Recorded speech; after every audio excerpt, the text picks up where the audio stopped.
Hey, what's up? This is Phil Ebener back with videoschoolonline.com, and we're continuing our graph editor tutorial. Today we're talking about using squeeze and stretch to make our bouncy ball look even more natural.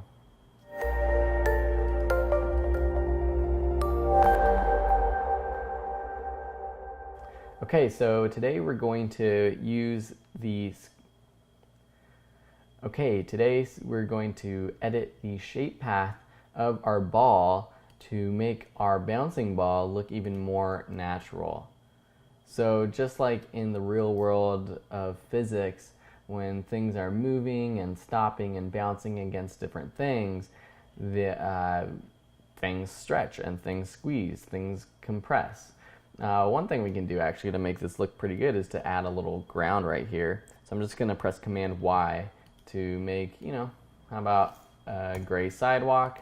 Just going to put this down at the bottom of our bounce. And maybe we'll just create a sky backdrop. So pick sort of like a grayish blue, light grayish blue, and put that behind. And so now we actually have our bouncy ball bouncing on something, not in the middle of the air.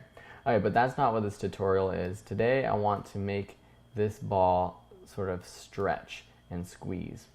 So the way we do that is we're going to drop down this ball menu, twirl up the transform, we're not going to be editing that, twirl down contents, ellipse 1, and then ellipse path. So now this is actually the path that creates this ellipse, this circle. And so at this point, when the ball hits the ground, we're going to want it to actually really be compressed. And so first though, let's set a keyframe up here where it's not compressed. So just set a size keyframe right there. Let's set another position keyframe as well. Now this, we could have actually created these other keyframes for the bounce within this position keyframe under ellipse path, but either way will work.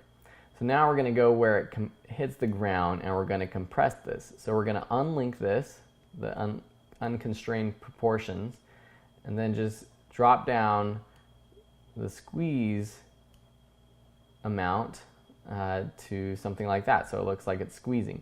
But now it's not bouncing on the floor, so that's why we use this position function to create a keyframe, and now we're just going to make it bounce right there.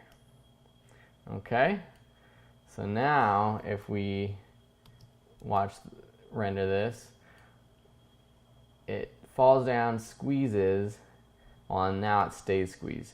So now we're going to go forward a few frames and basically unsqueeze it. So I'm just going to copy and paste this size keyframe right there.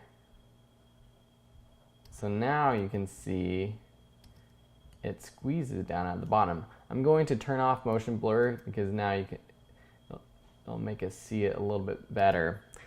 It's going really fast, so it's kind of hard to see.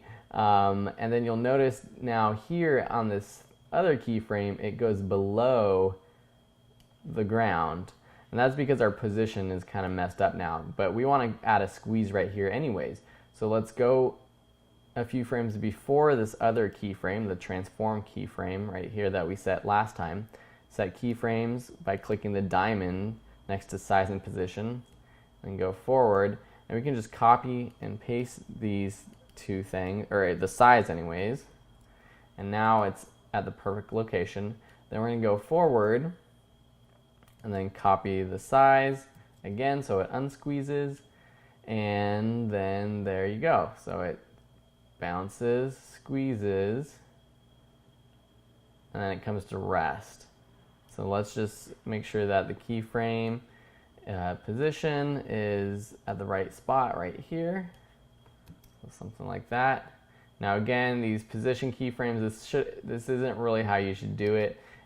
I should have done the position here, or just use the position here to edit right now, but you get the point of what I'm doing. I'm just fixing what I kind of messed up.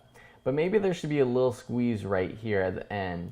So I'm going to set a keyframe right there, a few frames before this bounce, or the last kind of settle, And then I'm going to have it squeeze. And I can actually delete this keyframe right there. So then it's at the perfect spot, squeezes, and then we'll just have it kind of unsqueeze, and it stays rested. But so now I'm going to set a keyframe, set the right spot, and then I'm going to unsqueeze. So I'm going to just copy and paste this keyframe and move up with the position.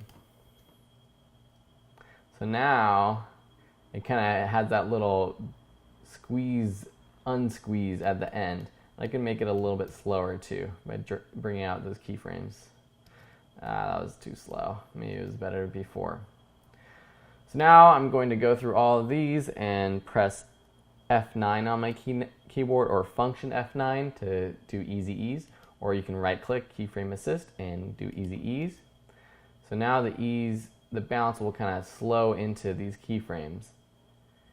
And with these, I could go in here and with this, select the size and go into my graph editor, select these keyframes, and I can even zoom in on these ones right here and make it, change it up a little bit if I want.